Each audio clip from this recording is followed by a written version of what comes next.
Good morning, my dear students. যোৱা ভিডিঅ'টোত মই সমতুল্যতা সম্বন্ধৰ বিষয়ে বিতংভাৱে আলোচনা কৰিছোঁ। ইয়াৰ সংজ্ঞা আৰু সম্বন্ধৰ প্ৰকাৰ,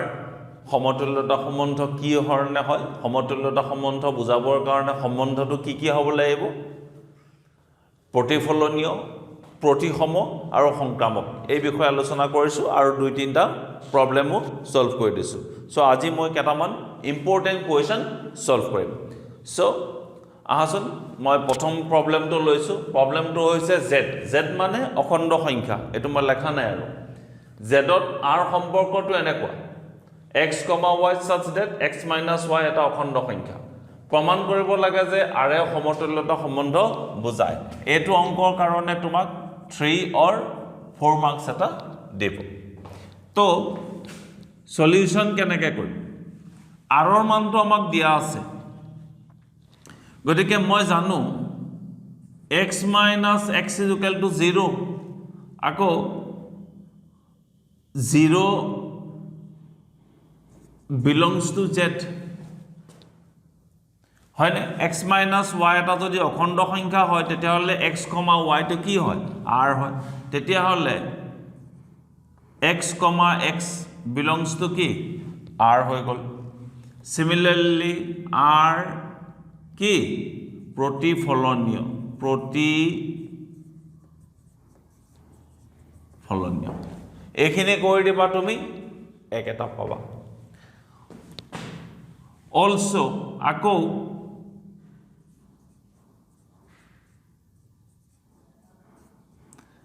x, y belongs to z যাতে x, y belongs to r বুলি ধৰি লওঁ। তাৰমানে মই প্ৰতিসম প্ৰমাণ কৰিবৰ কাৰণে x আৰু y জেডত থাকে যাতে x, y belongs to r হয়। ইয়াৰ পৰা মই লিখি দিম x minus y এটা অখণ্ড সংখ্যা। This implies x minus y is equal to lambda বুলি ধৰিলোঁ, য'ত মই lambda belongs to কি ধৰি দিছোঁ? z। তাৰমানে লেমডাটো অখণ্ড সংখ্যা। ইয়াক যদি তুমি মাইনাছ কৰি দিয়া y minus x is equal to minus lambda, এইখিনিতে মই কৈ দিছোঁ lambda belongs to z, this implies minus lambda is also belongs to z। অখণ্ড সংখ্যাত নিগেটিভ সংখ্যাবোৰ অখণ্ড সংখ্যা হয়, গতিকে মই ইয়াৰ পৰা ক'ব পাৰোঁ যে y, x এটা অখণ্ড সংখ্যা। This implies y, x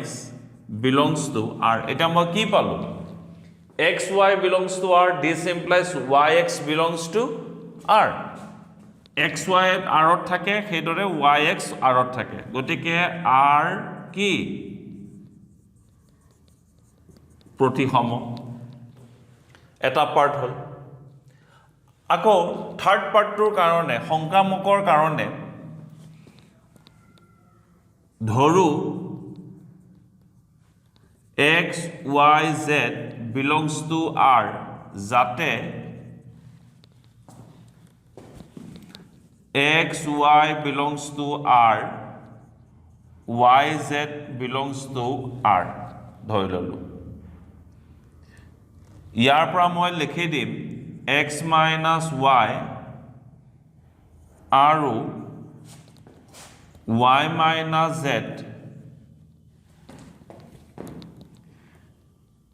এটা কি? অখণ্ড সংখ্যা। This implies, এইখিনিত লিখি দিছোঁ মই, this implies x minus y is equal to lambda 1 আৰু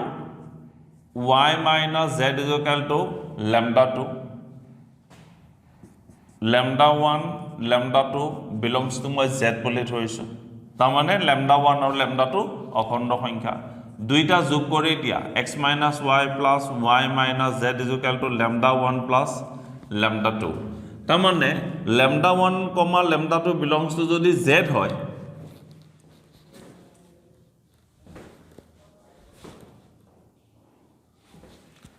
তেন্তে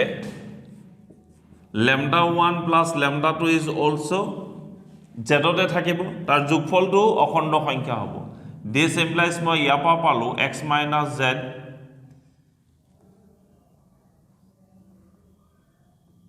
belongs to z হৈ গল this implies x comma z belongs to r কি দেখিছা এতিয়া xy belongs to r yz belongs to r this implies x minus y আৰু y minus z এটা অখণ্ড সংখ্যা এটো lambda 1 ললো এটো lambda 2 ললো যত lambda 1 lambda 2 belongs to z হল দুইটা মই যোগ কৰি দিছো বাম পক্ষৰ লগত সোঁ পক্ষৰ লগত তে আকৌ lambda 1, lambda 2 যদি belongs to z হয় তেতিয়ালে সিহঁতৰ যোগফলটো কি হ'ব z ত থাকিব এটো তাৰ মানে x minus z belongs to z z ত থাকা লগে লগে মই কব পাৰিম x, z belongs to r এটা কি দেখিলা xy belongs to r yz belongs to r xz belongs to r এটাকে r কি সংক্ৰামক অৰ্থাৎ r প্ৰতিফলনীয় প্ৰতিসম আৰু সংক্ৰামক গতিকে r কি বুজায় r এটা সমতুল্যতা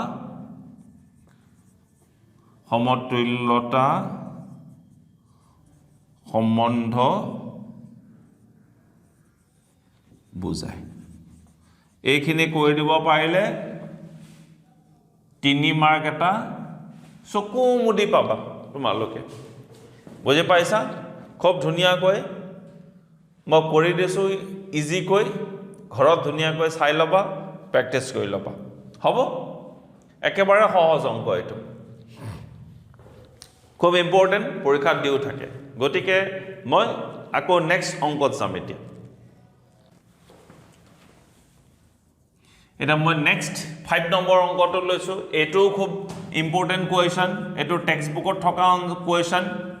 ধুনিয়াকৈ তোমালোকে চাবা আৰু ইম্পৰ্টেন্ট কোৱেশ্চনছ পৰীক্ষাত আহিয়ে থাকে এটো এটা অংক সংহতি ক্যাপিটেল এটো দিয়া আছে সংহতি ক্যাপিটেলত থকা মৌলবোৰ x এৰে বুজাইছে কিন্তু x টো কোড z ৰ z মানে অখণ্ড সংখ্যাৰ সংহতি আকৌ তাত এটা লিমিটেশনছ দি দিছে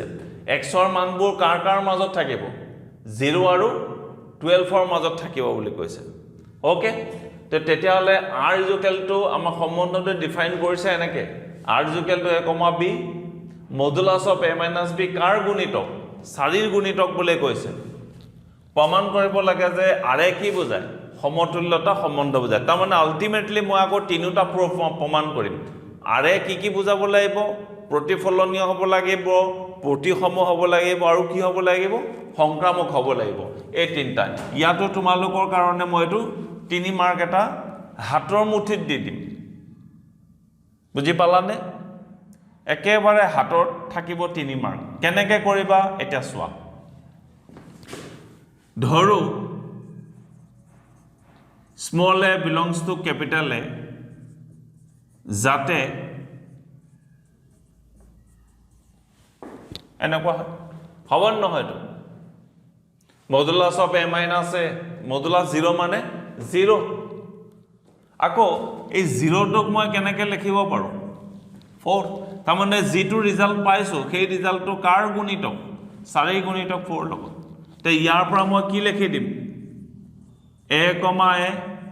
a r ৰ অন্তৰ্ভুক্তি বুজায় অৰ্ডাৰ পেয়াৰটো গতিকে r কি প্ৰতি ফলনীয় অসমীয়া বৰ্ণন ভুল হলে নিজে অকণ শুদ্ধ কৰি লিখিবা প্ৰতিফলনীয় হল 1 মাৰ্ক এটা পালা এখিনিতে এতিয়া আহিলে প্ৰতিসমৰ কাৰণে আকৌ ধৰো a, b belongs to capital A যাতে a, b belongs to R this implies modulus of a minus b, 4 কি গুণিতক this implies modulus of a minus b is equal to 4 lambda হয়নে this implies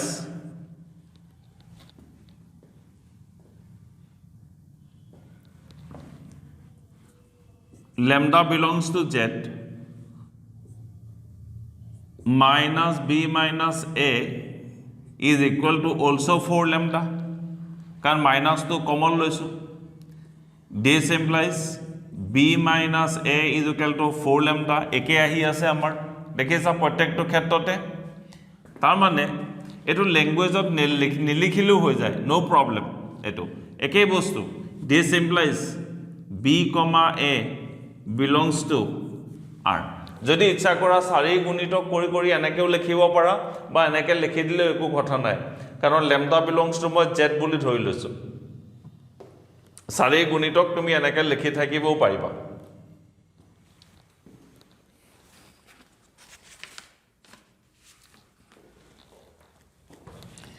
তো এতিয়া মই কি দেখিলো a, b belongs to r this implies b, a belongs to r তাৰ মানে r কি r প্ৰতিসম এইখিনি কাৰণে তুমি 1 মাৰ্ক এটা পাবা আৰু এটা আছে সংগ্ৰামক প্ৰুফ কৰিবৰ কাৰণে ধৰু a,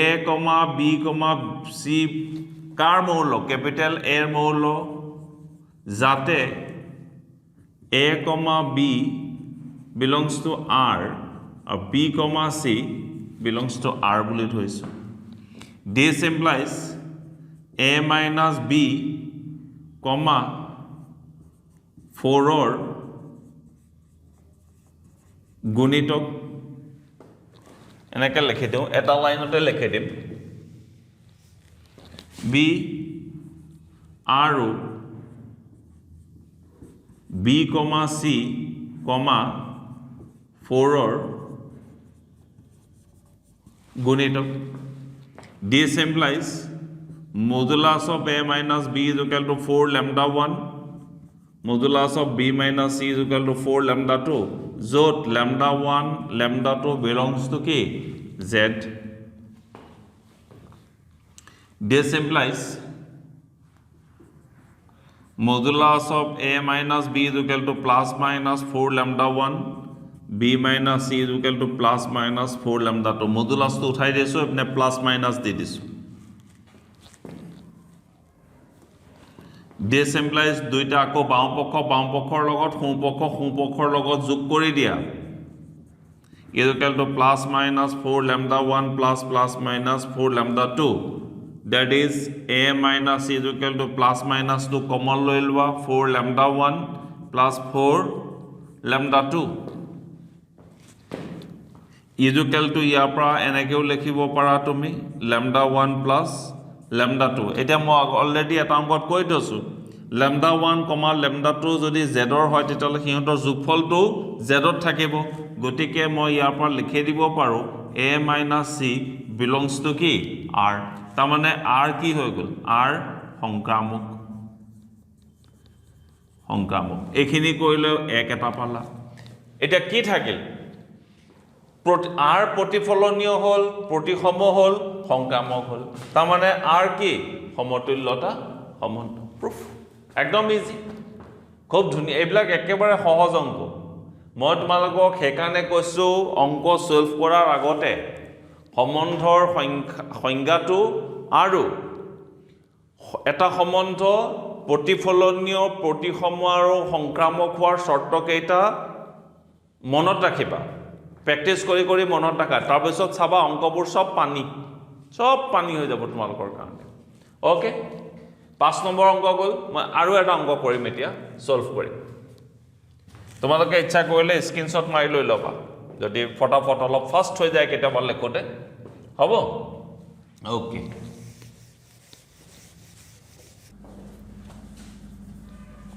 আচ্ছা 6 নম্বৰ কোৱেশ্চন এটো টেক্সটবুকৰ কোৱেশ্চন NCERT টেক্সটবুকৰ কোৱেশ্চন আৰু আহিছে আমাৰ আসাম HS এক্সামত আসাম HS এক্সামতো এইটো পৰীক্ষা আহিছে কি কৈছে কোৱেশ্চনটোত ধৰু XY সমতলৰ ৰেখাৰ সংহতি L ৰেখাবিলাকৰ সংহতিটো কিহেৰে ৰিপ্ৰেজেন্ট কৰিছে L এৰে তাৰমানে L ত অলপ দুই এটা অসমীয়া ওয়াৰ্ড মই কাটি দিছো সম্বন্ধ R = এইটো L1, L2 such that L1 আৰু L2 ৰ মাজত সম্বন্ধটো কি সমান্তৰাল এই সম্বন্ধটোৱে কি বুজায় এটা সমতুল্যতা সম্বন্ধ বুজায় প্ৰমাণ কৰিম আমি তাৰ লগত আৰু এটা কোৱেশ্চনছ দি দিছে y = 2x + 4 ৰেখাৰ লগত যুক্ত সকলোবোৰ ৰেখাৰ সংহতিটো উলিওৱা এইটো সেকেন্ড পাৰ্টটো কৰিবৰ কাৰণে মই এতিয়া একো নকম মই ফাৰ্স্ট পাৰ্টটো কৈ লওঁ তাৰ পিছত তোমালোকক এটা প্ৰশ্ন সুধিম যদি প্ৰশ্নটোৰ উত্তৰ দিব পাৰা তেতিয়ালে সেকেন্ড পাৰ্টৰ আনসাৰ তাতে থাকিব এইটো অংকৰ কাৰণে তুমি পাবা গৈ 3 + 1 = 4 মাৰ্কস এটা তোমাক দিব তো পটাপট মই আনসাৰটো কৰো R = আমাক কি দিয়া আছে তোমালোকে প্ৰথমতে মন কৰা L1 L2 ইহঁতৰ ৰিলেশনটো কি সমান্তৰাল হয় এতিয়া আমি জানো এডাল ৰেখা নিজে নিজৰ লগত সমান্তৰাল তাৰ মানে আমি জানো এনেকৈ লিখিব পাৰো L1 parallel L1 এডাল ৰেখা নিজে নিজৰ লগত সমান্তৰাল okay for all values of L1 belongs to L যদি L1 ডাল এই ৰেখাৰ ভিতৰত থাকে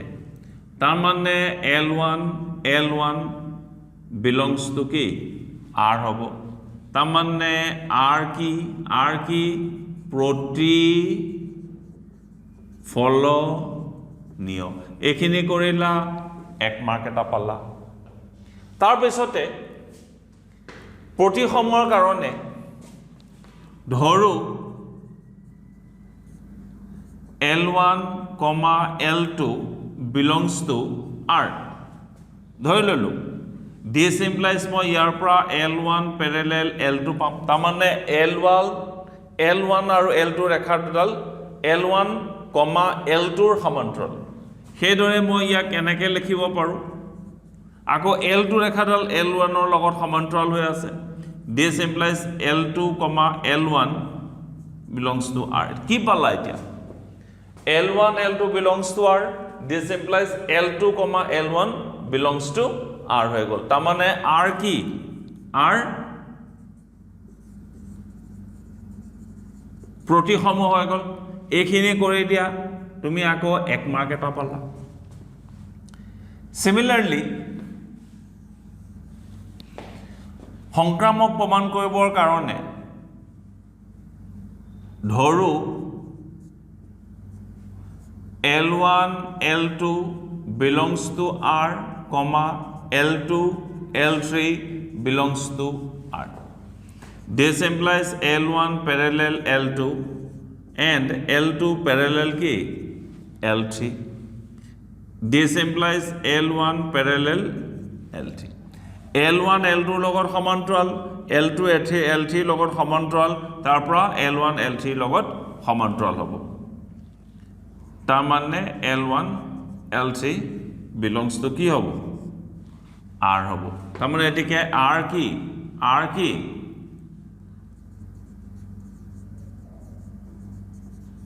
সংক্ৰামক অৰ্থাৎ R কি বুজায় এইখিনি কৰিলে একটা পালা ফাৰ্স্ট পাৰ্ট খতম এটাকে R সমতুল্যতা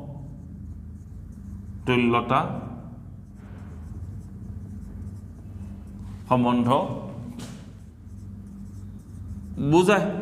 তাৰ মানে R যেহেতু প্ৰতিফলনীয় প্ৰতিসম আৰু সংক্ৰামক হল গতিকে R সমতুল্যতা সম্বন্ধ বুজায় এইখিনিলৈকে কইলা তুমি 3 পালা বাকি থাকিল কি তোমাক কৈছে y = 2x + 4 ৰেখাৰ লগত যুক্ত সকলোবোৰ ৰেখাৰ সংহতি উলিয়াব লাগে মেইন কনসেপ্টটো হৈছে মনত ৰাখিবা সম্বন্ধটো L1, L2 হলে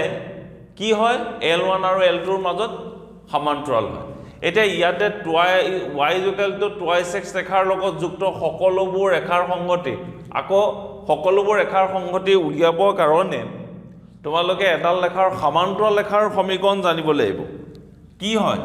কেতিয়া এডাল ৰেখাৰ সমান্তৰাল ৰেখাৰ সমষ্টিটো হয় মনত আছেনে ax plus by plus c is equal to 0 এইডাল ৰেখাৰ সমান্তৰাল ৰেখাৰ সমীকৰণ কি হয় ax plus by plus k is equal to 0 তাৰ মানে কনষ্টেন্টটো চেঞ্জ হৈ যায় গতিকে এই y is equal to twice x plus 4 ৰেখাৰ লগত যুক্ত সকলোবোৰ ৰেখাৰ সংগতিটো হ'ব y is equal to এইডাল ৰেখাৰ সমান্তৰাল ৰেখাৰ সমীকৰণ কোৱা twice x plus k where k belongs to r হৈ গ'ল ফিনিশ এক মাৰ্ক এটা পাই গ'লা তোমালোকে লিখিবা এই তোমালোকে জানিব বিচাৰিছা যে আকৌ সমান্তৰাল কি হ'ব সমান্তৰাল পাইছো এই সম্বন্ধটো সম্বন্ধৰ ওপৰত বেছ কৰিছো সম্বন্ধটোই হৈছে সমান্তৰাল তাৰমানে y is equal to twice x plus 4 ৰেখাৰ লগত যুক্ত সকলোবোৰ ৰেখাৰ সংগতিটো হ'ব y is equal to twice x plus k where k belongs to r এই লাইনটো লিখি দিলে তুমি পাই গলা 1 এটা কিমান পালা 1 1 1 1 তাৰমানে 4 মাৰ্কস পাই গলা ওকে ধুনিয়াকে বুজাই দিছো মোৰ মতে তোমালোকক আৰু বেলেগকৈ বুজাবৰ প্ৰয়োজন নাই হ'ব তো মই আকৌ এটা নেক্সট অংক এটা কৰো এটা 7 নম্বৰ এটা কোৱেশ্চনছ দিছো এইটো এটা খুব ইম্পৰ্টেন্ট কোৱেশ্চনটো হৈছে n ক্ৰস n সংগতি তাৰমানে মনত ৰাখিবা এইটো কাৰ্টেছিয়ান প্ৰডাক্ট হৈ আছে n এ বুজাই আছে স্বাভাৱিক সংখ্যাৰ সংগতি n ক্ৰস n সংগতিত সম্বন্ধ r তলত দিয়া ধৰণে মই দুটা সম্বন্ধ দি দিছো a b r c d হলে a plus d is equal to b plus c এটো যোগ কৰিছে a b r c d হলে a d is equal to b c তাৰমানে এটো প্ৰডাক্ট হৈ আছে আৰে সমতুল্যতা সম্বন্ধ বুজাই প্ৰমাণ কৰিব লাগে এতিয়া 1 নম্বৰটো মই কৰিম তোমালোকৰ কাৰণে 2 নম্বৰটো মই এটো হোমৱৰ্ক দি দিম একেই অংক আকঠে সমতুল্যতা সম্বন্ধ বুজাবৰ কাৰণে তিনটা প্ৰমাণ কৰিম লেখা ধৰু a, b belongs to n cross n ধৰি ললো এটা order pair n cross n not থাকে Cartesian product this implies a b প্ৰত্যেকটো কাৰ মৌল n ৰ মৌল হ'ব লাগিব কাৰণ কাৰ্টেছিয়ান প্ৰডাক্ট যেহেতু a b ধৰি লৈছো হল আকৌ a b যেহেতু ন্যাচাৰাল নম্বৰত পৰে হল তেতিয়াহলে মই ইয়াক কি ষ্টাইল কৰি পেলাই লিখিব পাৰো a plus b is equal to a plus b same কথা একেই এতিয়া এই ৰিলেচনটো ইয়াত আহি আছে এটোৰ পৰা মই কি লিখি দিব পাৰো a b r a b এটা পেয়াৰ ফাৰ্স্ট পেয়াৰটো মিলাব পাৰিলে হ'ল তেতিয়া হলে মই কি পালো r কি পালো প্ৰতি ফলনীয় হয় হল 2 নম্বৰতে প্ৰতিসম প্ৰমাণ কৰিবৰ কাৰণে ধৰু a, b belongs to n cross n a, b, c, d belongs to n cross n যাতে a, b, r, c, d this implies ইয়াৰ পৰা মই কি পাম a plus d is equal to b plus c this implies change কৰা is equal to a plus d এই style কৰি লিখিছো আৰু ইয়াক আকৌ এনেকৈ লিখিছো এই এটা পেয়াৰ মিলাই দিছো c আৰু d টো মিলাই দিছো তাৰ মানে c, d r a, b কি পালো a b r c d is equal to c d r a b তাৰ মানে r কি r প্ৰতিসম হৈ গ'ল আৰু কি বাকি থাকিল আমাৰ সংক্ৰামক ধৰু a b c d e f belongs to n cross n যাতে a b r c d আৰু c d r EF বুলি ধৰা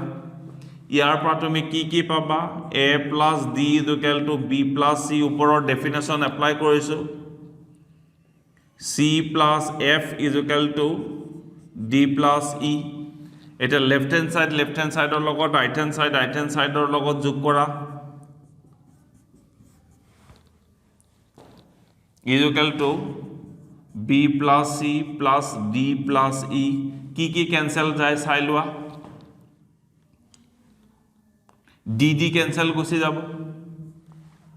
আৰু C কেনসেল গুচি যাব কি থাকিল A plus F is equal to B plus E হয়নে this implies তাৰমানে আমি আনিম AB R EF আনিম হয়নে তাৰমানে A plus F is equal to E plus B কৰি দিয়া তাৰমানে AB R EF এইটো ওলাই গ'ল হল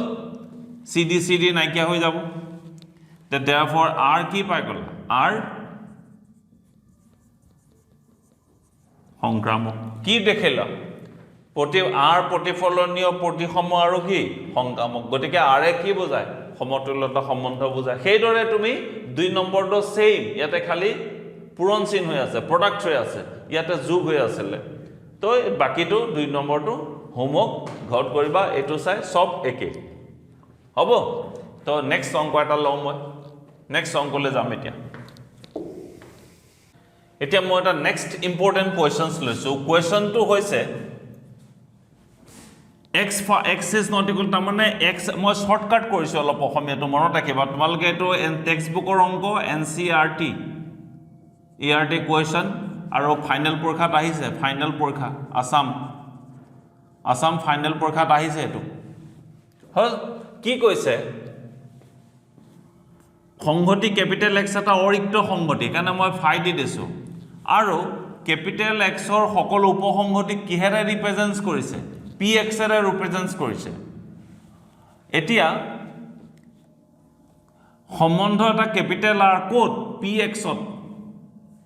তাৰমানে PX ত সম্বন্ধ ক্যাপিটেল R এই ধৰণে সংজ্ঞা দিছে A R B this implied A implied by যদি আৰু যদিহে A is a subset of B A, B ৰ উপসংহতি অসমীয়াটো A আৰু B হৈছে PX ৰ উপসংহতি তেতিয়া R এ সমতুল্যতা সম্বন্ধ বুজায়নে তোমাক সুধিছে গোটেইকিটা তুমি একদম সিম্পল ল্যাঙ্গুৱেজত বুজা X এটা সংহতি অৰিক্ত সংহতি আৰু তাৰ সকলো উপসংহতি PX এৰে নিৰ্দেশ কৰা হৈছে ধৰি ললো PX ৰ উপসংহতি R তলত দিয়া ধৰণে দিয়া হৈছে মই কোৱেশ্চনটো লাগিলে কিতাপত চাই লবা এবাৰ মই কোন শৰ্টকাট কৈছো A is a subset of B R এ সমতুল্যতা সম্বন্ধ বুজায়নে তোমাক সুধিছে আৰু যুক্তি দিব দিছে এতিয়া তিনটা প্ৰুফ কৰিম একদম ইজি আমি জানো capital A belongs to PX ধৰি ললো capital A এটা belongs to কি হয় PX থাকে তে আমি জানো কি জানো এটা সেট নিজে নিজৰ লগত উপসংহতি হৈ থাকে তাৰ মানে A is a subset of A একদম কনফাৰ্ম তাৰ মানে A, A belongs to R বা ইয়াক তুমি যেনেকৈ দিছে তেনেকৈও লিখিব পাৰা A R A এটো প্ৰুফ হৈ গল therefore R কি বুজায় প্ৰতি ফলনীয় বুজায় এটা প্ৰমাণ হৈ গল প্ৰতিসমৰ কাৰণে A, B belongs to PX যাতে A is a subset of B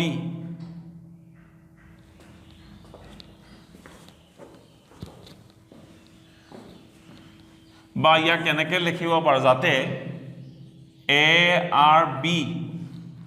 this implies A is a subset of B কিন্তু ইয়াৰ উল্টাটো সত্য নহয় A, B ৰ উপসংগতি হলে B, A ৰ উপসংগতি নহবও পাৰে বাট কিন্তু নহবও পাৰে উদাহৰণ এটা দিছো মই তোমালোকক চোৱা কনসিডাৰ 1 2 1 2 মই এটা উদাহৰণ ললো 1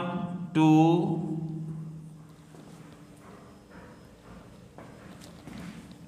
a subset of 1 2 3 এটো হয় কিন্তু 1 2 3 নহয় মই উদাহৰণ এটা দিলো a is a subset of b কিন্তু b a subset নহবও পাৰে এটা ধৰি লোৱা 1 আৰু 2 ইয়াত 1 আৰু 2 আছে গতিকে উপসংগতি হল কিন্তু ইয়াত চোৱাচোন ইয়াতো 1 2 3 আছে ইয়াত 3 আছে জানো নাই is not a subset এইটো মই যুক্তি দি দিছো therefore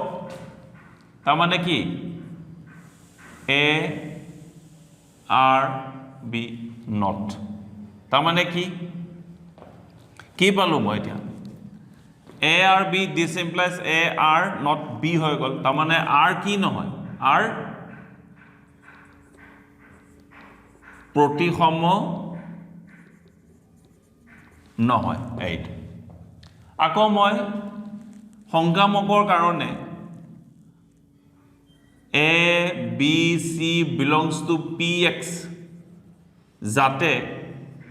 a r b b r c ললা this implies a b ৰূপসংগতি b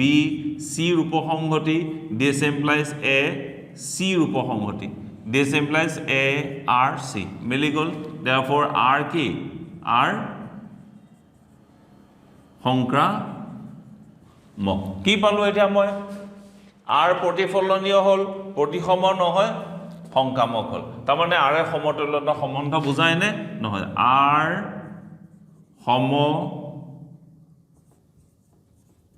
সমতুল্যতা সম্বন্ধ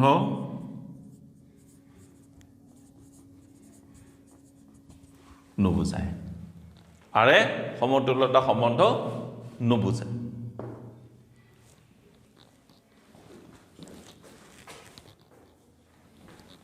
মই তোমালোকৰ কাৰণে আজি আৰু এটা অংক কৰি দিম এতিয়া এই খুবই ইম্পৰ্টেন্ট অংক এবোৰ পৰীক্ষা দি থাকে এইবিলাক অংক আচ্ছা মই এটা নেক্সট ভেৰি ইম্পৰ্টেন্ট কোৱেশ্চন ললো এটো টেক্সট বুকৰে কোৱেশ্চন মই আকৌ কৈ দিছো NCERT টেক্সট বুকৰ কোৱেশ্চন আৰু এটো আসাম হাই সেকেন্ডাৰী এডুকেশন কাউন্সিলৰ তো আমাক দিছিলে পৰীক্ষা আমাৰ Assam higher secondary education council final পৰীক্ষাত আমাৰ এটো প্ৰমাণ কৰিব দিছে প্ৰমাণটো কি কৰিব দিছে সবে চাই লোৱা আৰু মন কৰা very important questions capital A সংগঠিত R আৰু S দুটা সমতুল্যতা সম্বন্ধ সবে মনত ৰাখিবা R আৰু S এ কি বুজায় সমতুল্যতা সম্বন্ধ বুজায় তাৰ মানে R প্ৰতিফলনীয় প্ৰতিসম আৰু সংক্ৰামক S প্ৰতিফলনীয় প্ৰতিসম আৰু সংক্ৰামক হেকিটা বস্তু বুজায় তোমালোকে সবে মনত ৰাখিবা তেতিয়া হলে ইন্টাৰসেকশনটো ছেডনটো সমতুল্যতা সম্বন্ধ বুজায় বলে প্ৰমাণ কৰিব লাগে পৰীক্ষাত কেতিয়াবা ল্যাঙ্গুৱেজতো দিব পাৰে ল্যাঙ্গুৱেজত দিব পাৰে যে প্ৰমাণ কৰা যে এটা সংগঠিত যদি দুটা সমতুল্যতা সম্বন্ধ থাকে তেন্তে সিহঁতৰ ছেডনেও সমতুল্যতা সম্বন্ধ বুজায় পৰীক্ষাত তোমাক ল্যাঙ্গুৱেজতো দি দিব পাৰে গতিকে বস্তুটো মনত ৰাখিবা খালি এটা চোৱা R আৰু S দুটা সমতুল্যতা সম্বন্ধ বুজায় তাৰ মানে সমতুল্যতা সম্বন্ধ কেতিয়া বুজায় যেতিয়া সিহঁত সম্বন্ধ হৈ থাকে তাৰ মানে R আৰু S কমা ক্যাপিটেল A সংগঠিত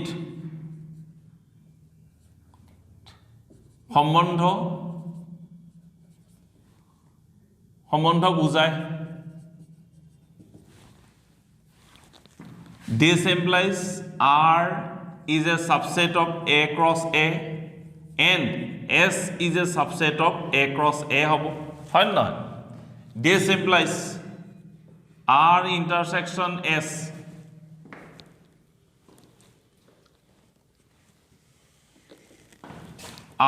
R intersection S is also a subset of A cross A তাৰ মানে কি R intersection S এও এটা সম্বন্ধ বুজায় তাৰ মানে R ইন্টাৰসেকশন S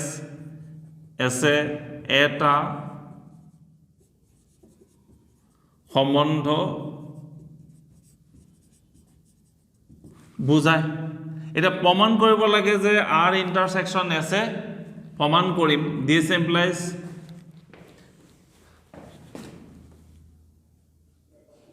প্ৰমাণ কৰিম যে আমি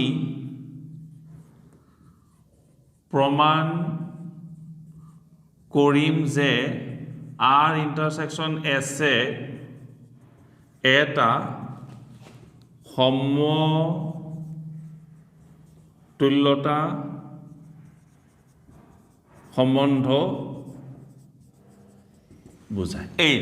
এইটা মই প্ৰমাণ কৰিম R ইন্টাৰসেকশন S প্ৰথমতে সম্বন্ধ বুলি প্ৰমাণ কৰি লৈছো তাৰ পিছত দেখুৱাম যে R ইন্টাৰসেকশন S এ এটা সমতুল্যতা সম্বন্ধ বুজায় তাৰ কাৰণে কি কৰিম ধৰু small a belongs to capital A ধৰি ললো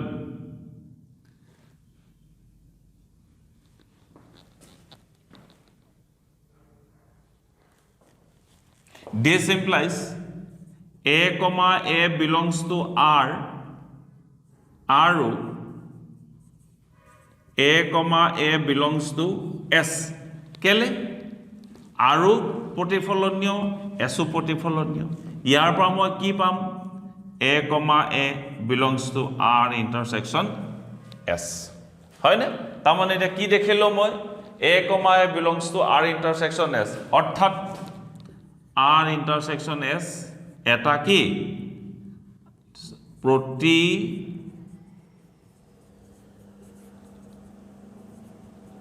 ফলনীয়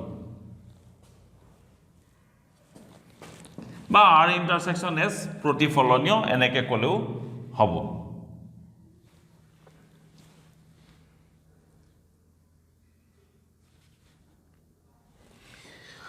সংক্ৰামক প্ৰুফ কৰিবৰ কাৰণে মই কি কৰিম চোৱা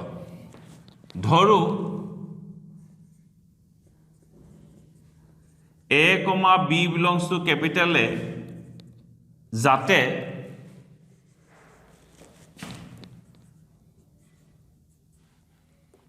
A, B belongs to R intersection S ধৰি ললো মই এইখিনিতে এইটো লাইনত লিখি থব পাৰা R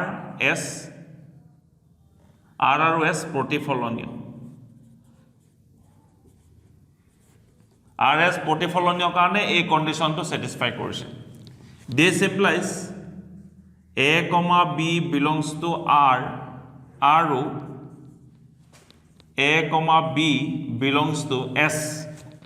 দুটা ইন্টাৰসেকশন আছে গতিকে ডেফিনেশন মই দি দিছো এতিয়া R আৰু S সমতুল্যতা সম্বন্ধ গতিকে আৰু প্ৰতিসম S প্ৰতিসম গতিকে ইয়াক মই কেনেকৈ লিখিব পাৰো B, A belongs to R আৰু B, A belongs to কি S R আৰু S প্ৰতিসম this implies ইয়াৰ পৰা কি লিখি দিলো মই B, A belongs to R intersection S কি পালো A, B belongs to R intersection S this implies B, A belongs to S তাৰ মানে কি R intersection S কি বুজায় প্ৰতিসম বুজায় সেকেন্ড পাৰ্ট হৈ গল থাৰ্ড পাৰ্টটো সংক্ৰামকৰ কাৰণে ধৰু A, B, C belongs to capital A যাতে A, B belongs to R intersection S B, C belongs to R intersection S এটা সবে মন কৰিবা এইখিনি আপা মই কেনেকৈ কৰিম this implies A, B belongs to R আৰু A, B belongs to S এটো এটা ললো আকৌ ইয়াৰ পৰা ললো B, C belongs to R আৰু B, C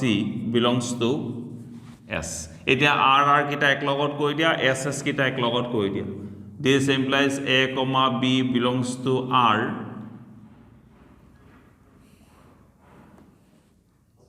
আৰু B, C belongs to R এটো আমাৰ হৈ গল কমা আকৌ A, B belongs to S আৰু B, C belongs to S এতিয়া মই আৰু সংক্ৰামক এসো সংক্ৰামক গতিকে মই ইয়াৰ পৰা কি পাম A, C belongs to R আৰু B, C belongs to A, C belongs to S এটা দুইটা মিলে কি হৈ গল A, C belongs to R intersection S একেবাৰে সহজ that therefore R intersection S কি বুজায়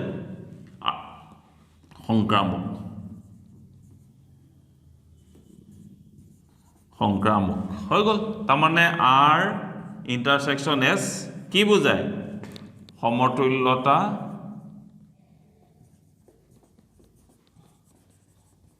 সম্বন্ধ বুজায় R intersection S গতিকে এটো দেখাই দিলো কিন্তু এটো অংকত মনত ৰাখিবা কিন্তু ইউনিয়নটো আকৌ সমতুল্যতা সম্বন্ধ নবুজায় বুলি মই প্ৰমাণ কৰিব পাৰো সংহতি ক্যাপিটেল এ R আৰু S দুটা সমতুল্যতা সম্বন্ধ হলে তেতিয়া হলে তাৰ ইন্টাৰসেকশন ছেদনটো সমতুল্যতা সম্বন্ধ হয় কনফাৰ্ম কিন্তু তাৰ ইউনিয়নটো সমতুল্যতা সম্বন্ধ নহব পাৰে এটো ঘৰত তোমালোকে চাবা মই আৰু এটা তোমালোকৰ কাৰণে এটা ইম্পৰ্টেন্ট কোৱেশ্চন দি দিছো ঘৰত প্ৰ্যাকটিস কৰিবা R সমতুল্যতা সম্বন্ধ হলে R কি বুজায় সমতুল্যতা সম্বন্ধ হলে তেন্তে প্ৰমাণ কৰিব পাৰি যে R ইনভাৰ্সিও সমতুল্যতা সম্বন্ধ বুজায় এটো তোমালোকে ঘৰত প্ৰুফ কৰিবা মোৰ থাকিবনে R এখিনটা মই লিখি দিছো লাগিলে কোৱেশ্চনটো তোমালোকৰ কাৰণে কোৱেশ্চন এটা দি দিছো R capital A সংহতিত A সংহতিত R এটা সমতুল্যতা সম্বন্ধ বুজালে R ইনভার্স ও এটা সমতুল্যতা সম্বন্ধ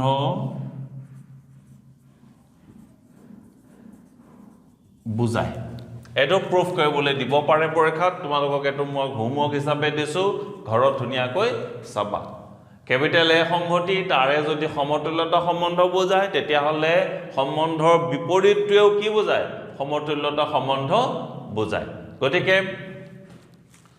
students my dear students মই সমতুল্যতা সম্বন্ধৰ সংজ্ঞা দি পেলাই তোমালোকৰ কাৰণে প্ৰায় 8-9টা কোৱেশ্চনছ টেক্সট বুকৰ পৰা বেস কৰি পেলাই দুই এটা কোৱেশ্চনছ বাহিৰৰ পৰা তোমালোকৰ কাৰণে সলভ কৰি দিছো ঘৰত তোমালোকে ধুনিয়াকৈ প্ৰ্যাকটিস কৰিবা আৰু আশা ৰাখিছো সমতুল্যতা সম্বন্ধৰ ওপৰত কিবা কোৱেশ্চন আহিলে যাতে তোমালোকে পুৰা সমাধান কৰিব পাৰা আৰু মাৰ্কটো ল'ব পাৰা ইয়াৰ মই নেক্সট ক্লাছত বা নেক্সট ভিডিঅত মই সমতুল্যতা সম্বন্ধৰ যেটো শ্ৰেণী ইকুইভ্যালেন্স ক্লাস বুলি কয় সমতুল্যতা শ্ৰেণী আৰু বিভাজনৰ ওপৰত আলোচনা কৰিম হেতু এটা খুবেই ইম্পৰ্টেন্ট টপিক তো তোমালোকে এই দুটা মই যি দুটা দিছো অলৰেডি সমতুল্যতা সম্বন্ধৰ ওপৰত তোমালোকে খুব ধুনিয়াকৈ ঘৰত প্ৰ্যাকটিস কৰিবা বুলি আশা কৰিলো দেন মই নেক্সট ভিডিঅত আহি আছো তোমালোকৰ কাৰণে till then bye bye and take care